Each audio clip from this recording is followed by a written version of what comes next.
Welcome again to another episode. Today we're gonna be showing off the new 2 Tier 4 units coming up the next season. And we will show off the new weapon and the new Tier 4 Longbowmen as well as the ruins in a later video on the 12th of December. So stay tuned. Anyways, as you saw earlier in the intro, the York Cavalry is the first dismount unit in Conqueror's Blade, and I think they are kinda doing fine.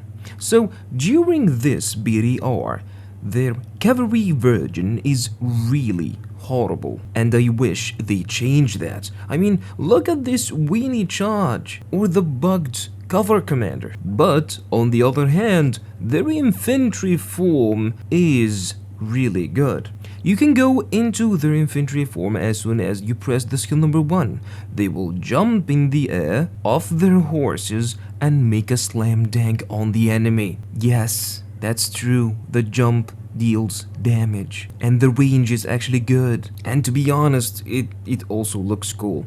Just be careful, because while doing this dismount ability, you are not immune to damage. So assuming that the enemy was not obliterated from the slam dunk jump alone, you can simply press the skill number 2 and they will work like Zweihanders, slashing their way through the enemy unit and healing for a percentage of the damage dealt. Oh, by the way, did I mention that they take 20% off the hero damage? So, for example, if someone hits the hero with like 10k ability, they will take 20% of they will absorb 20% of that damage instead of the hero controlling them. Quite the gods, I would say. And when you're done here, just call your mounts back and be on your way for the next target. If this unit holds on to this playstyle after the PTR ends, they will be one of the best flanking units, in my opinion, for normal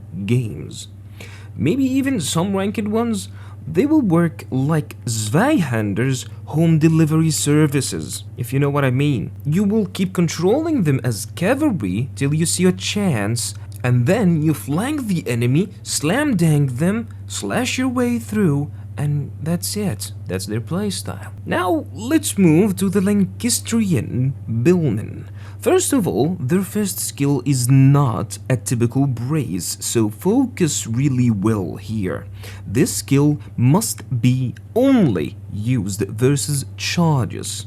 After the charge is over, you turn the skill off. And believe me, having it on versus shields is a very terrible idea. If you see someone doing so, like using the skill number 1 versus shields, he is a complete dum-dum who did not even read the skill. So versus stalwarts, for example, the skill number 1 must remain off during the whole fight, or your unit damage will drop significantly. So assuming the skill number 1 is off and you are using the formation F1, which is the box or the first formation, maybe even F2, but not F3, because F3 is very terrible versus shields. Keep that in mind, it only works versus cavalry. Then all you need to do is keep pressing 2, and that's it.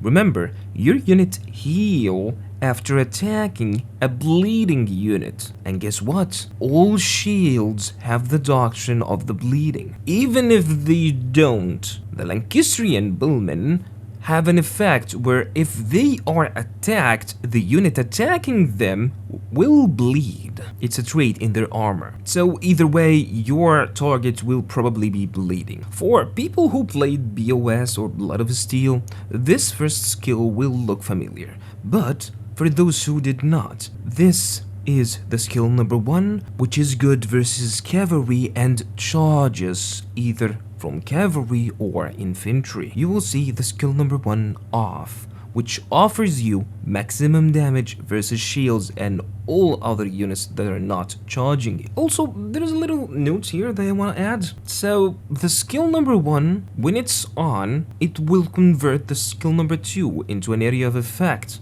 which will not make your unit advance forward. So, if you do not want your unit to advance forward before pressing the skill number 2, just press the skill number 1. If you want to advance forward, which 90% of the times you would like that, you should turn the skill number 1 off before pressing the skill number 2. And this is why I tell you the damage drop off is significant. I mean, for example, versus stalwarts, if your unit will not advance the stalwarts, they will not deal enough damage. And if their pikes are up in the air, they will be dealing less damage. All of this just because you have the skill number 1 turned on, which it shouldn't be turned on versus shields. So keep this little piece of information in mind, because it will make a difference. Again, with the formation, F1 is the best for infantry and F3 formation is the best for cavalry,